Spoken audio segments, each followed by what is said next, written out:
Ecumenical colleagues from across the world. It is indeed a great privilege for me to be part of these hybrid events organized by the World Council of Churches in conjunction with the commemoration of the centenary of the International Missionary Council, is the historical forerunner of the World Council of Churches Commission on World Mission and Evangelism. Let me take this opportunity at the outset to extend greetings to all participants of this important event on behalf of the Christian Conference of Asia and the Asian churches. In fact, this is another milestone in our ecumenical journey and the global ecumenical movement.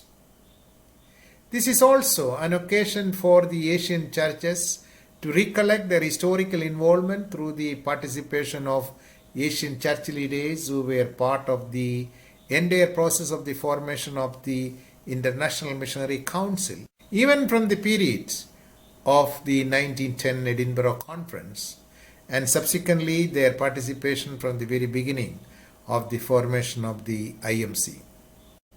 In the Edinburgh Conference, as we all know that the great majority of the delegates were from what was called the sending countries of missionaries.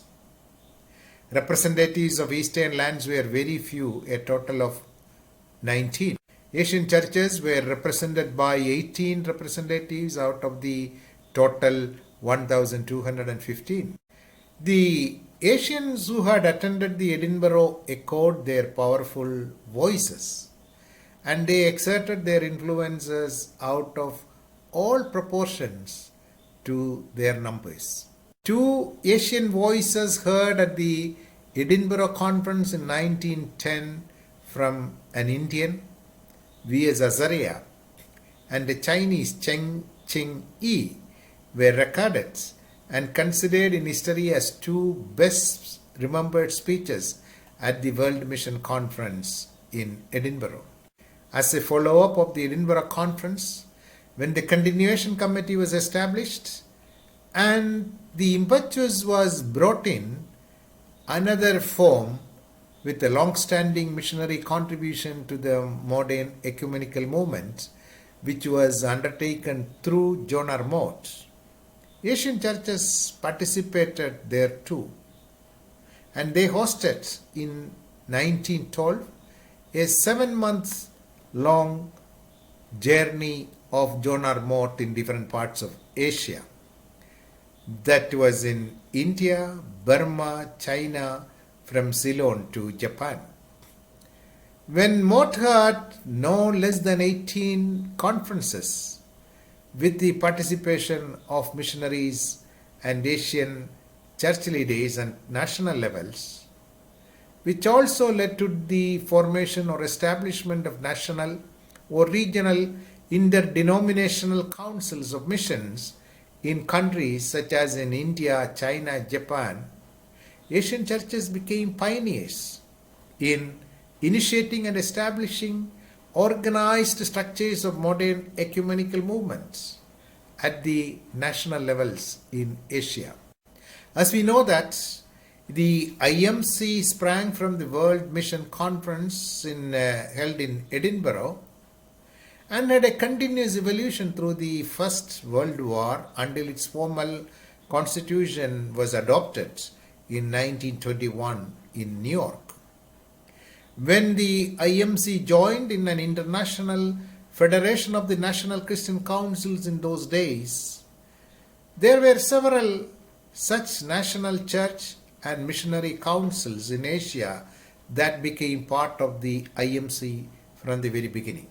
Those Asian national ecumenical bodies became the natural partners and members of IMC from Asia.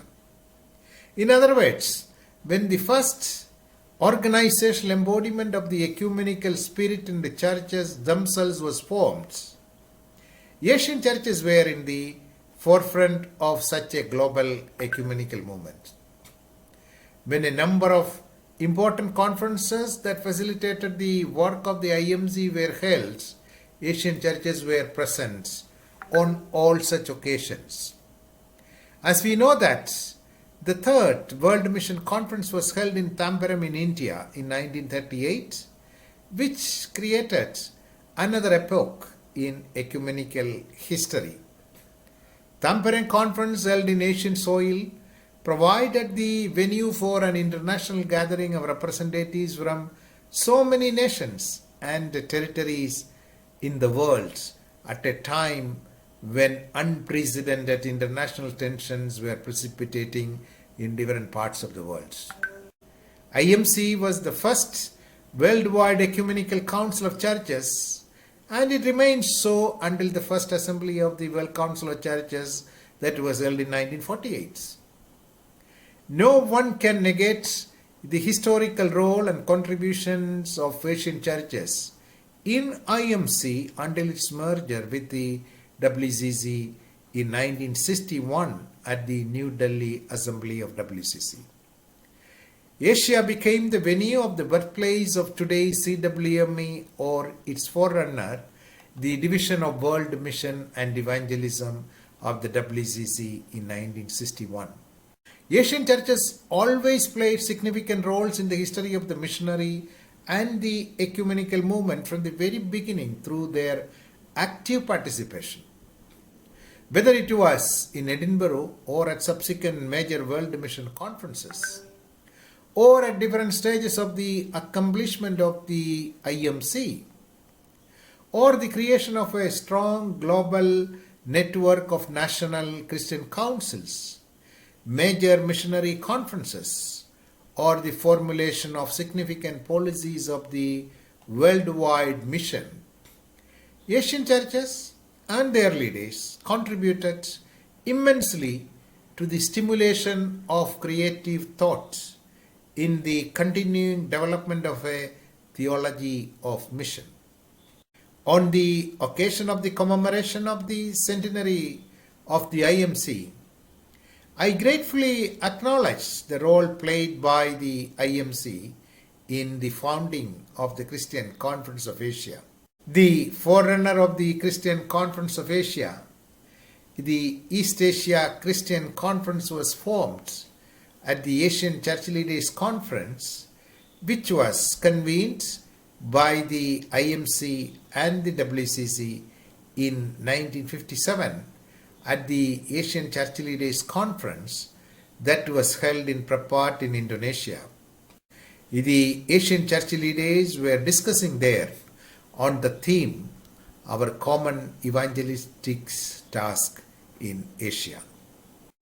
While recollecting and recognizing the contributions of the IMC and the missionary movement in accompanying the Asian churches, with profound thanks to God Almighty, I greet you all and wish you God's abundant blessings for a successful deliberations in your historic event of the commemoration of the centenary of the IMC, which is being organized and facilitated by the CWME of the World Council of Churches.